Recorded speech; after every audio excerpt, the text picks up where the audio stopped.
Tema renungan malam yang ke-51 ini adalah manfaatnya bagi anak-anak Tuhan. Apakah manfaat dari merenungkan firman Tuhan, bersekutu setiap hari, dan melayani Tuhan? Yosafat sangat mengerti akan manfaatnya. Di 2 Tawarik 19, mulai ayat yang keempat menceritakan bagaimana Yosafat begitu mengasihi dan bersemangat untuk Allahnya. Dia tekun bersekutu dengan Allahnya. Dia juga mendorong rakyatnya untuk mengasihi, takut, serta hormat kepada Allahnya. Namun ketika dia sedang bersemangat untuk Allah, tiba-tiba bahaya itu datang. Di 2 Tawarik 20 ayat yang pertama di sana menceritakan bahwa hidupnya bukan tambah enak dan lancar jaya, malah pencobaan berat mendatanginya, di mana ada 3 suku yang begitu benci kepada Yehuda datang dalam jumlah besar. Mereka sudah dekat serta siap menghancurkan Yehuda. Setelah mendengar berita ini, Yosafat takut sekali. Namun apakah ketakutannya membuat dia lumpuh dan tidak berbuat sesuatu atau mencari pertolongan pada hal-hal yang lainkah? Tidak.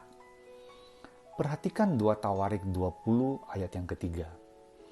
Yosafat menjadi takut lalu mengambil keputusan untuk mencari Tuhan. Ia menyerukan kepada seluruh Yehuda supaya berpuasa.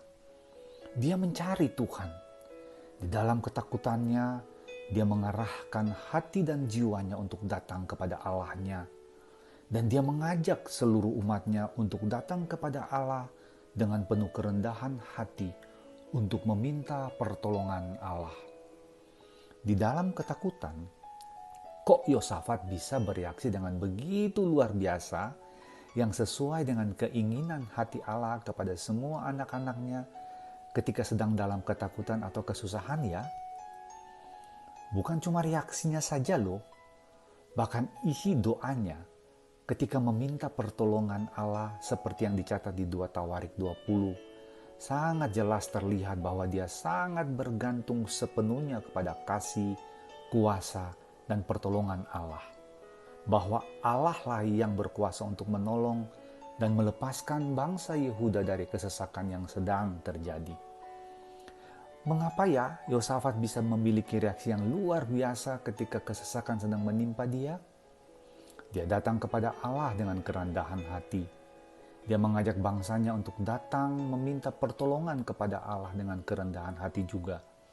Dan bahkan isi doanya pun menceritakan bahwa Yosafat adalah seorang yang sangat percaya, sangat bergantung kepada Allah, dan rendah hati.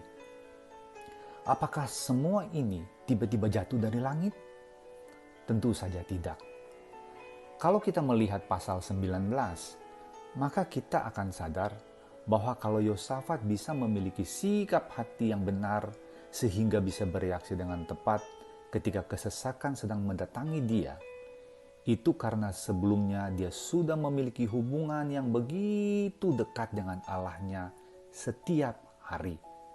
Setiap hari dia bersekutu, berusaha melakukan apa yang Allah senangi, dan dia mengalami pertumbuhan. Sehingga ketika kesusahan itu datang, dia bisa bereaksi dengan sikap hati yang benar. Juga doanya yang penuh kerendahan hati berserah dan percaya kepada kuasa dan kasih Allah kepadanya dan Yehuda, itu pun akibat pertumbuhannya di dalam Tuhan. Jadi mari kita terus bersekutu dengan Bapa Surgawi, belajar mengenalnya lebih dan terus kita bertumbuh. Maka itu akan sangat bermanfaat bagi kita, sehingga ketika kesesakan datang kapanpun, apa yang sudah kita lakukan bersama dengan Allah sebelumnya akan menolong kita bersikap dengan benar di dalam menghadapi kesusahan itu. Dan Allah pun pasti menyatakan pertolongannya kepada anak-anaknya yang memang dekat, yang selalu mencari hadiratnya, dan yang mau selalu bersama-sama dengannya. Ya Bapa, tolonglah kami memiliki hubungan yang terus dan bertumbuh dengan Engkau. supaya kami semakin bertumbuh dan bisa bereaksi dengan sikap hati yang benar ketika kehidupan sedang tidak mudah. Tolonglah kami, ya Bapa. Kiranya renungan malam ini menjadi berkat bagi kita semua. Salam kemenangan dari Billy Liline. Selamat malam, selamat beristirahat. Tuhan Yesus memberkati kita semua. Haleluya. Amin.